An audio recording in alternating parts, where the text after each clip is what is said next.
Well, I'd like to share with you my experience in a global safety campaign. Rather simple, it sounds like, creating posters with subject matter experts. First, I want to share with you the origin of the idea.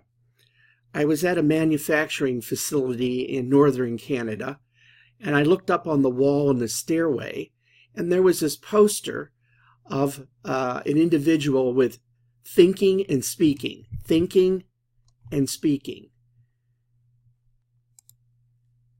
And I said, wow, that's a really clever idea. So, with the origin of the idea, this is an example of how it ended up. Thinking and speaking. It was pretty cool. And this was a plant worker who had his picture taken.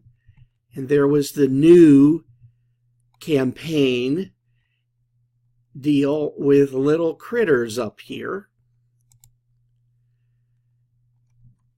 We put prairie dogs on the globe. And you might say, well, why? Well, it turns out that these little squirrels will watch out for one another. And that's what safety was all about, intervening and helping others, watching out for each other. And it also didn't hurt that the vice president had purchased a video about training, and they had used these little critters in the training video, and he wanted to get his money's worth.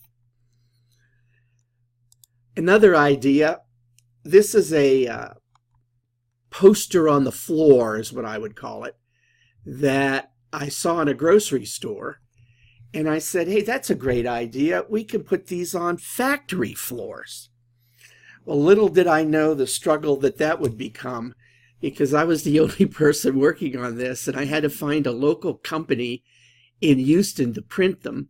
And I had to get all the technical details to prove they were slip-proof and fireproof before we could go forward on my idea. One of my colleagues in Germany told me that it really caught the Germans' attention because they didn't do that in German stores or anywhere else at that time. And we would keep the campaign on a big poster up on the wall, and we called it Plan on a Page. So we set out to raise awareness about safety issues.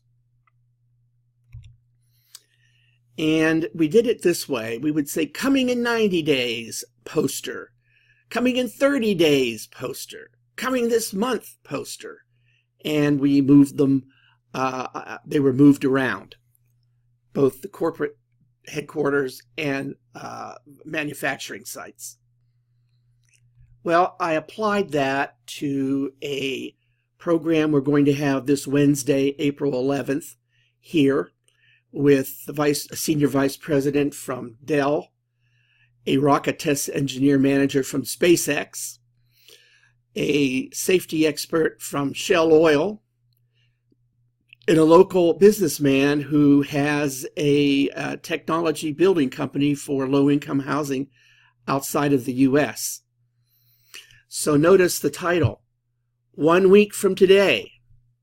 Well, this Wednesday, I will send the announcement and the poster and say, today is the day. And in the halls of our building, students will go up and put today above each of these posters. So I carried that idea over from Shell to promote an event here. Well, we put the posters where people were gathered, such as the water coolers and the photocopy rooms, and even in the little kitchens that buildings have. And manufacturing sites have the same thing. Well, we were meant to change I had a series of posters with people in it, and the idea was for them to move the posters with the next face, but they didn't do it. It was just, it ended up a wall of different people's faces saying different things. Location was important. This is the poster for the big event Wednesday, but you wouldn't notice it in the sea of posters. What you have to do is let it shine, put it out there separate, and put it out there alone. Well, we went even further. I don't have a picture of the poster, but I have a similar one. We put the posters or visuals at this time right on the elevator doors. You couldn't miss it. But poster technology has now made posters interactive. This is an example of a QR code poster now, which we didn't have back then. So when you just simply scan it, and it took you to the information that you wanted. So that's kind of interactive posters. Here's another example from Fort Hays State with another code QR code to scan, and it would take you to the geosciences group. I scanned it, and that's where it took me. Another old-fashioned way we did was desk drops. These would end up on people's desks. This is one that I saw on campus this week. Here's another example of an interactive poster in a way where it's imagining you in the photo. Less interactive, of course, than the QR code concept. Now, you have to know your audience when you make those posters. And we knew our audience. We knew they were plant workers. We knew we had to have them in Dutch, German, and English. We knew the kind of safety hazards they would encounter. But I saw this ad in the educational journal, and I thought it was extremely clever how this university leveraged the president in some kind of a clever marketing campaign. We would put little stand-up hard paper as where people were sitting. This was at the Fort Hays cashier. We would put similar notes on tables to push the campaign. That's the top view. That's the side view. We would put up just big things. This one is promoting a building that's now going to be constructed, the Center for Student Success, where student advising will be located. Well, now the old meets new. Tweet me at Jimmy Johns. And this is why I've added the reading for you, this 3-step guide for telling a compelling brand story through social media.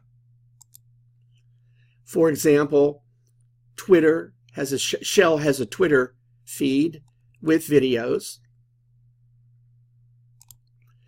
Shell has an Instagram site with photos and little stories. FHSU has an Instagram site. We've almost got 14,000 pictures up there now. Of course, my own department has a Facebook page. If you're on Facebook, go on in, check that out. During a couple of years ago, during the same type of global panel, my friend took a picture and posted it during the event. This year's event will probably get to 160 people, well out of a classroom size. Well, I hope this gives you some ideas about how I was doing it and how it may have changed.